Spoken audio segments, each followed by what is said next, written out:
Y si ustedes bien recuerdan, todo lo que está escrito en el libro de Juan es precisamente para que crean, para que yo crea, para que tú creas, para que todos creamos y vengamos delante de la presencia de Dios. Estamos en el capítulo 14, el día de hoy solamente voy a leer lo que estudiamos la semana pasada, versículos 1 al 7, y después analizaremos los versículos del 8 al 14, ¿ok? No son muchos versículos, pero hay tres cosas que a mí me parecen pero muy significativos, así que los vamos a estar analizando el día de hoy. Para que entendamos un poco el contexto, recuerden que el Señor Jesús está sentado a la mesa con sus discípulos, con sus apóstoles, con los 12, y les ha dicho que Él tendría que irse, tendría que partir. Entonces dice la palabra de Dios que también es en ese momento cuando les da el mandamiento, cuando le dice a Pedro que le va a negar, cuando le dice a Judas que lo que tiene que hacerlo, que lo haga pronto. Entonces ellos están sentados a la mesa, ¿ok? Ya Judas ha salido, el versículo 14, versículo 1 comienza a consolarlos por su partida, diciéndoles así: no se turbe vuestro corazón, creéis en Dios, creed también en mí.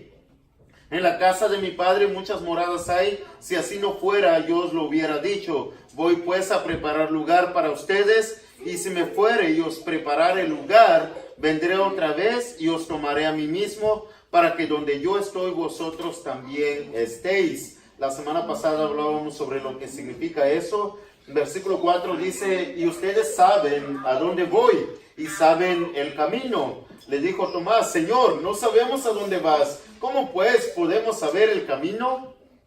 Jesús le contesta y le dice: yo soy el camino y la verdad y la vida, nadie viene al Padre sino por mí. El estudio, la predicación de la semana pasada era precisamente yo soy el camino y lo que eso significa. Hablábamos de que no hay otro camino que haya sido puesto para llegar al Padre más que el Señor Jesús. Entonces Jesús es la única forma de cómo llegar a Dios, de cómo llegar al cielo, de cómo llegar a vivir en las moradas celestiales. Dice el versículo 7 así: si me conocieseis, también a mi Padre conoceríais, y desde ahora le conocéis y le habéis visto. Este es el contexto, ¿ok? Versículos 8 es donde primero vamos a estar leyendo los versículos 8 al 11 y después vamos a analizar un poco, después vamos a ver el versículo 12, analizar un poco y después vamos a ver los versículos 13 y 14 y analizarlos un poco, ¿ok? Así que versículo 8 al 11, primero vamos a hablar sobre lo que dice Tomás. Noten lo que dice Tomás. Felipe le dijo: Señor, muéstranos el Padre. Pero nota cómo termina Felipe. Dice: muéstranos el Padre y nos basta. Y con eso tenemos. De hecho, Jesús, si tú nos muestras al Padre, no necesitamos absolutamente nada más. Solo queremos una cosa, solo una cosa. Muéstranos el Padre, dice Felipe. ¿Sabían que la mayoría de la gente, no sé por qué, pero tal vez es una naturaleza humana? Como que la gente, las personas siempre quieren algo más. Por ejemplo, si tú estás enfermo o si tú estás padeciendo cualquier cosa, tu oración regularmente es esta: Dios, solamente te pido una cosa. Yo sé que me has bendecido otras veces, sé que me has escuchado otras veces, pero ahora sí, si tú me concedes esta petición, yo me entrego a ti. Yo creo en ti. Yo te sigo siempre. Hago tu voluntad, etcétera, etcétera. Como que la gente siempre tiende a decir: solo necesito una cosa y con eso me basta. Y si Dios me concede esta una cosa, yo voy a creer siempre en Él. Pero ¿sabes cuál es el problema? Que viene Dios muchas veces y contesta tu oración. Lamentablemente siempre tienes otra cosa más que pedir. para poder confiar en Dios, para querer seguirle realmente. Siempre surge algo más. Y tu vida siempre está llena de, ok, ahora sí, Dios, solamente te pido una sola cosa más. Y ya, te prometo que ya. Y nunca basta. Siempre pides más y más y más. Y Dios siempre provee, bendice y te ayuda. Y sigues en las mismas. Yo estoy seguro que ustedes han escuchado historias de la Biblia. Por ejemplo, cuando vienen a Jesús y le dicen, Señor, realmente si eres el Hijo de Dios, muéstranos. Vienen sus hermanos carnales y le dice, Jesús, si realmente eres quien eres, ¿por qué no te muestras en Jerusalén a tus discípulos, a la gente, para que crean realmente? ¿Y sabes lo que hace regularmente Dios? No lo hace. No concede la petición que están haciendo. ¿Sabes por qué? Porque Dios los conoce y saben que como quiera van a pedir más y más y más. Lo último. No sé si recuerdas la historia del rico y Lázaro. Yo creo que todos lo recordamos. Pero viene el rico y muere. Y es llevado al Hades. Viene Lázaro y muere. Y es consolado por Abraham, en el seno de Abraham. Entonces, estando cada uno en su propio lugar después de la muerte, el rico todavía está consciente, todavía sabe los acontecimientos de la vida, todavía recuerda que tiene hermanos en la tierra, viviendo en el mundo. Y esto le dice a Abraham, le dice, Padre Abraham, yo te aseguro que si uno de nosotros, de los muertos, se levanta y va y predica, yo te aseguro que ellos creen. Porque sí se van a convencer. Pero alguien tiene que levantarse de entre los muertos. Probablemente él quería que Abraham dijera, ok, ve tú, a ver si los convences. Pero ¿sabes cuál fue la respuesta de Abraham? No creerán. Aunque uno se levante de entre los muertos, no van a creer. Porque es que Dios conoce los corazones. Y siempre el hombre tiende a pedir algo más. Y por eso viene Felipe y le dice, Señor, muéstranos el Padre. Mira, te aseguramos que si nos muestras al Padre, ahora sí. Y nos basta. Y ya. ¿Sabes cuál fue la respuesta del Señor Jesús en el versículo 8? 9. Jesús le dice, ¿tanto tiempo hace que estoy con ustedes y no me has conocido, Felipe? Wow. Felipe, ¿qué pasa? El Padre siempre ha estado contigo. ¿Conoces al Padre? ¿Le has visto? ¿Has hablado con Él? ¿Has caminado con Él? ¿Te ha enseñado? ¿Has visto sus poderes? Porque dice el Señor Jesús, el que me ha visto a mí, ha visto al Padre. ¿Cómo pues dices tú, muéstranos el Padre? Si me has visto a mí, dice el Señor Jesús, si crees en mí, es lo único que tienes que hacer. Eso basta y sobra para poder creer, para poder llegar al cielo, para poder ser salvo. Entonces mi pregunta sería para ustedes, ¿qué es lo único que basta realmente para creer en Dios? ¿Para conocer a Dios? ¿Para ser salvo? ¿Para llegar al cielo? ¿Qué es lo único que basta? Lo único que basta es esto. Conoce a Jesús. No solamente le conozcas más y más, la vida completa, si es posible, desde cómo nació, cómo fue engendrado, cómo vivió, cómo fue tentado, pero sin pecado. ¿Cómo creció? ¿Cómo se fortaleció? ¿Conoces? ¿Qué es lo que enseñó? Si conoces realmente, te vas a dar cuenta de que toda la vida del Señor Jesús, desde su nacimiento hasta su ascensión, siempre fue con un solo propósito. Ese es el propósito. ¿Cuál es? Para glorificar al Padre. Ese es el único propósito por el cual Dios fue manifestado en carne, en la persona de Jesús. Para glorificar al Padre.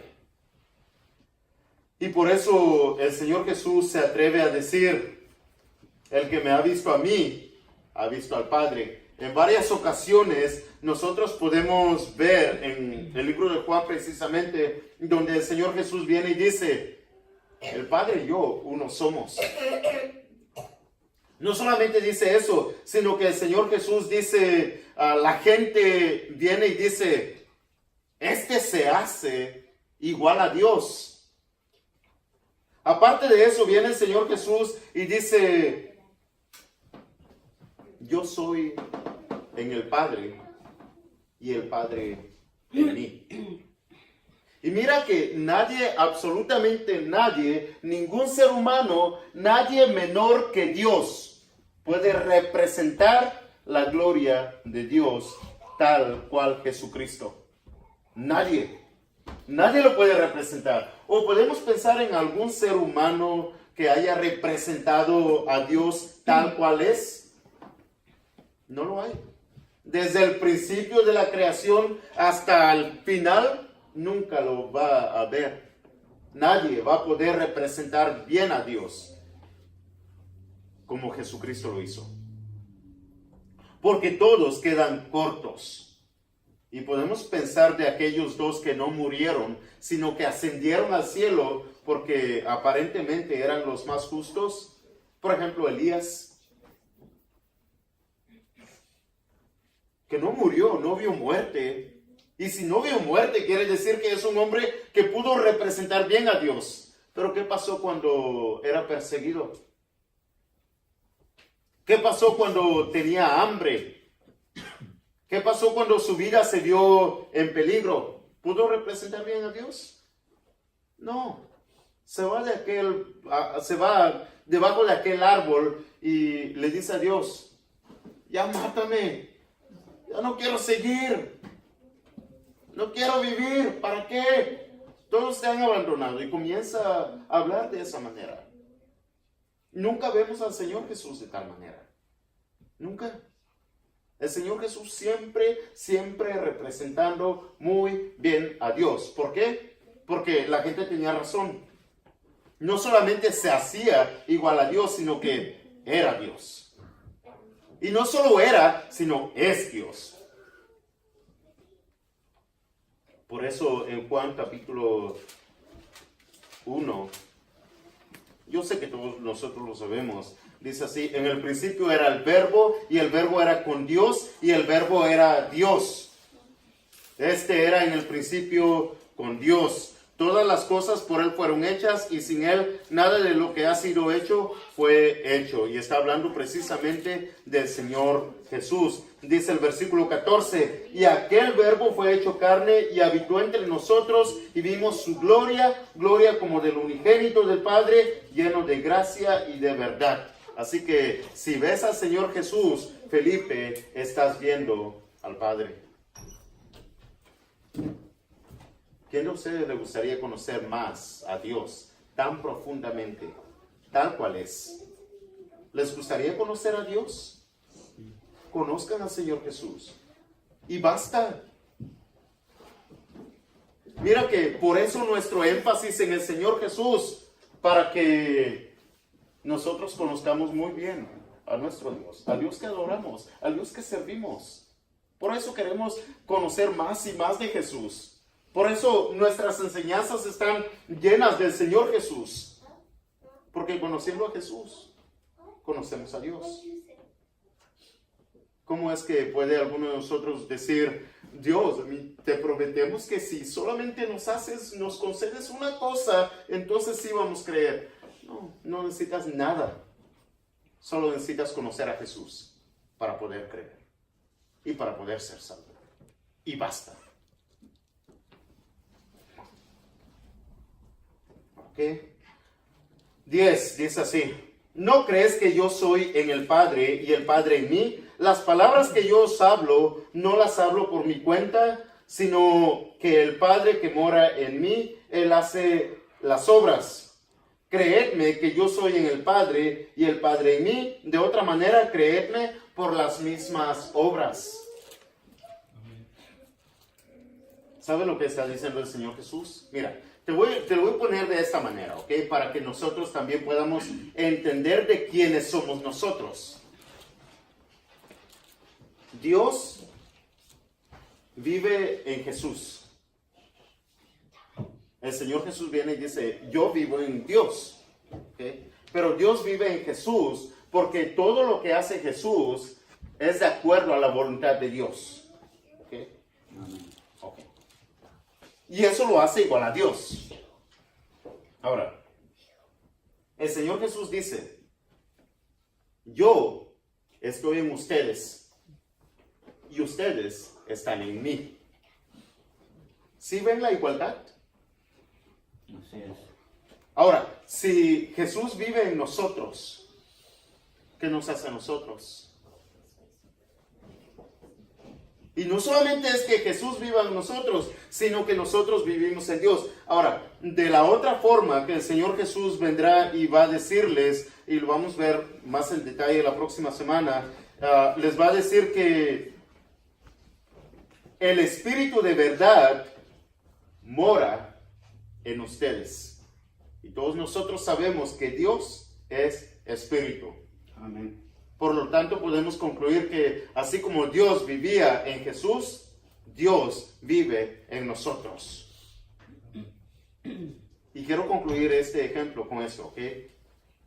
Por lo tanto, el mundo, toda la gente que te ve a ti, debe ver a Dios. Debe ver la gloria de Dios en ti. Por lo tanto, para que la gente crea en Dios, lo único que tiene que hacer es ver tu vida. Verte a ti. Si realmente Dios está en mí. ¿Me entienden? Por eso el Señor Jesús dice, creedme que yo soy en el Padre y el Padre en mí. De otra manera, creedme por las mismas obras, porque todo lo que Jesús hacía era para glorificar al Padre. Y todo lo que nosotros debemos hacer es para glorificar al Hijo y al Padre. Amén. Ok. Si tienen alguna pregunta sobre estos versículos, pueden venir después y preguntarme, ¿ok? Yo sé que puede ser un poco complicado, pero no es tan complicado como este siguiente versículo. Noten el versículo 12. Vamos ahora a ver un poco sobre mayores obras hará, ¿ok? Nota por qué decimos esto. De cierto les digo, el que cree en mí, dice el Señor Jesús, las obras que yo hago, Él las hará también.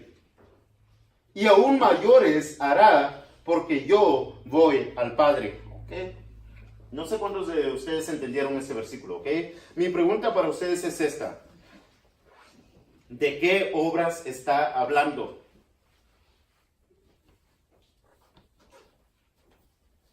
Cuando dice de cierto te digo, es como no hay ninguna duda. No hay lugar para ningún tipo de duda. De cierto te digo. En verdad te digo. Y cuando el Señor Jesús utiliza 2 veces, es para enfatizar y decir que lo que yo estoy diciendo es totalmente ciertísimo y no hay duda. De cierto te digo.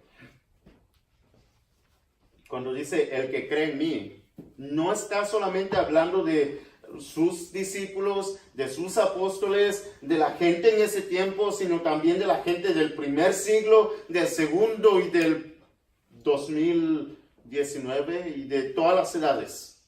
de todo aquel que cree en Jesús. Amén. Dice, las obras que yo hago, dice el Señor Jesús. ¿Qué obras? ¿De qué está hablando? ¿Qué obras? Dice, las obras que yo hago, también el que cree en mí las hará.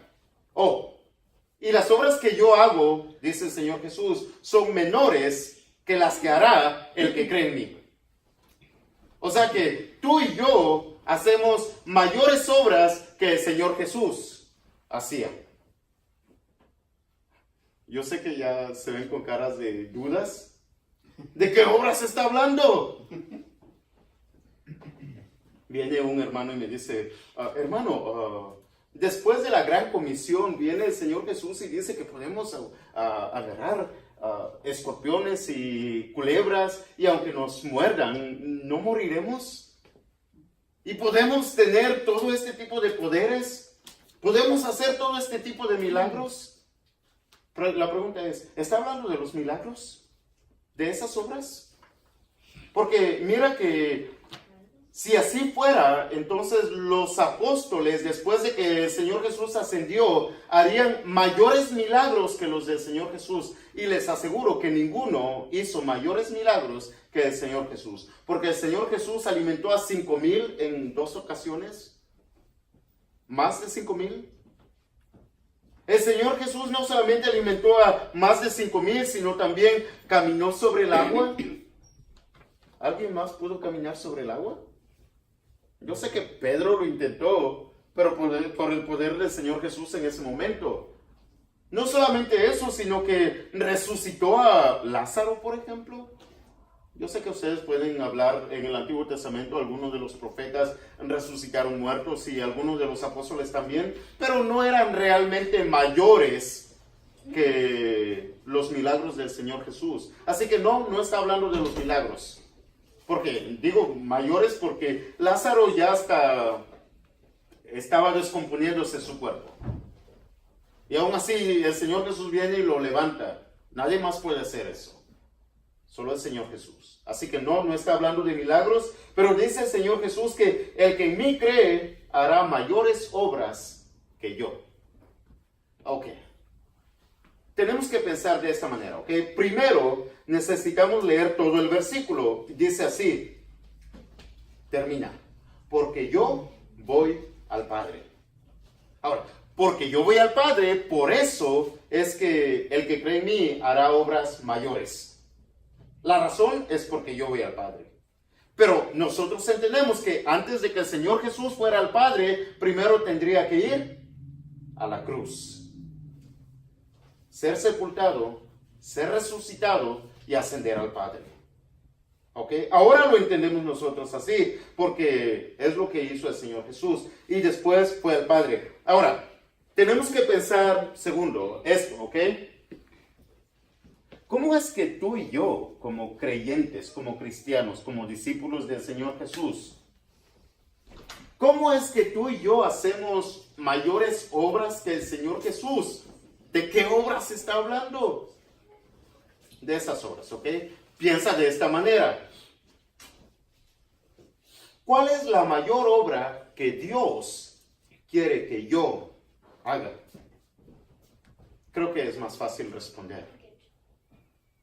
¿Cuál es la obra más grande que Dios quiere que la iglesia haga? Y esas son mayores obras que el Señor Jesús. La razón es esta. Las obras que el Señor Jesús hacía era con un solo propósito. ¿Cuál?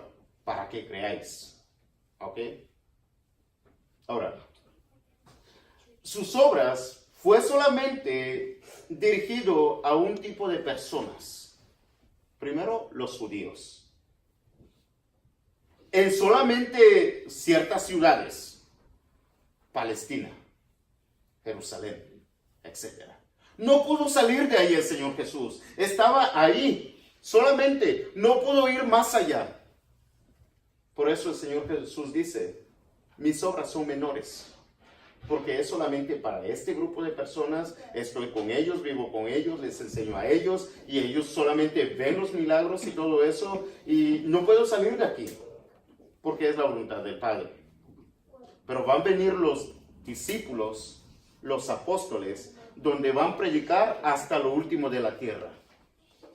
Venimos nosotros y tenemos la oportunidad de hacer la mayor obra que el Señor Jesús, porque ahora nosotros podemos predicarle el evangelio de salvación no solamente a los mexicanos, sino a todas las personas de todos los países, no importa quién sea, tenemos la oportunidad y el mandamiento de salvar almas. Y esa es la mayor obra, salvar almas.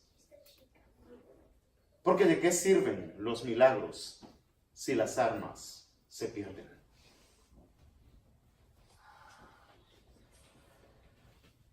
Creo que todos lo entendemos, ¿no? Okay. Está este señor Adam Carr, él lo puso de esta manera. El mayor milagro de la gracia divina es compungir los corazones obstinados y perversos del hombre, del pecado a la santidad.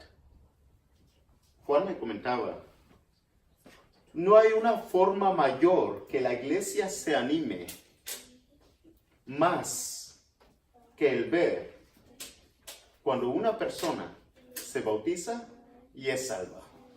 Y Juan tiene toda la razón. Así que una de las cosas para nosotros animarnos y motivarnos y vernos más fortalecidos es ver a las personas que amamos creer, bautizarse y ser fieles. No hay mayor felicidad para un verdadero cristiano.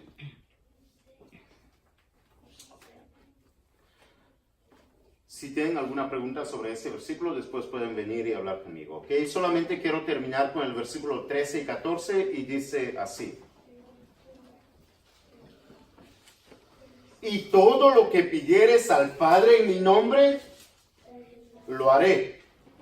Para que el Padre sea glorificado en el Hijo, si algo pidiereis en mi nombre, yo lo haré. ¡Wow! ¡Qué hermosa promesa del Señor Jesús para nosotros! Ahora, tengo que decirte, ¿ok? No, todo lo que tú pidas, cuando digo todo, quiero enfatizar en el todo. Todo lo que tú pidas, Dios no lo va a conceder, ¿ok? Así sea en el nombre de Jesús, porque la Biblia así lo enseña. Te voy a dar solamente 2 ejemplos. El primer ejemplo es este. Viene el apóstol Pablo y pide a Dios en oración que su aguijón sea removido de él, sea quitado. ¿Le concedió Dios la petición de su corazón? No. No. Es el primer ejemplo. Por lo tanto, no toda oración va a ser concedida, ¿ok? Segundo ejemplo. ¿Sabían ustedes que la Biblia enseña que si tú como varón del hogar o tú como esposa del hogar, si no estás llevando bien tu matrimonio como Dios manda, ese error, ese pecado, puedo decir, es estorbo para tus oraciones. Y aunque ores y ores y ores, pero si no estás llevando bien tu matrimonio como Dios manda, va a ser un estorbo y Dios no va a escucharte. Así digas, en el nombre de Jesús. Es un estorbo. Por lo tanto, no todas las oraciones, aunque pidas en el nombre de Jesús, van a ser concedidas. Entonces, ¿qué significa esto? Significa esto, ¿ok? Cuando dice, todo lo que pidiereis al Padre en mi nombre, está hablando sobre lo que acabamos de hablar. Para que la gente sea salva. Para que la gente pueda creer. Para que la gente pueda arrepentirse. Para que la gente pueda escuchar el Evangelio, para que la gente pueda ver tu vida y vea la gloria de Dios en tu vida, para que la gente venga y sea parte de la iglesia. Por eso el Señor dice, todo lo que pidieres al Padre en mi nombre, si es conforme a esta cosa que es su voluntad, yo lo haré. Prometo que lo haré, porque lo voy a hacer. Y por eso enfatiza en el versículo 14, si algo pidieres en mi nombre, yo lo haré. Así que Quiero terminar con esto, ¿ok? Nuestras oraciones deben ser más evangelísticas que por placer. Nuestras oraciones deben ser más evangelísticas que por placer. Si alguien quiere ser bautizado, porque es la mayor obra que hay, si alguien quiere ser salvo el día de hoy, aquí hay agua, ¿okay? ¿Qué impide que seas bautizado el día de hoy? No pospongas tu salvación y tampoco digas, solamente necesito una cosa, porque solamente necesitas una cosa, conocer al Señor Jesús y obedecerle. Es todo lo que necesitas. Que el Señor te bendiga.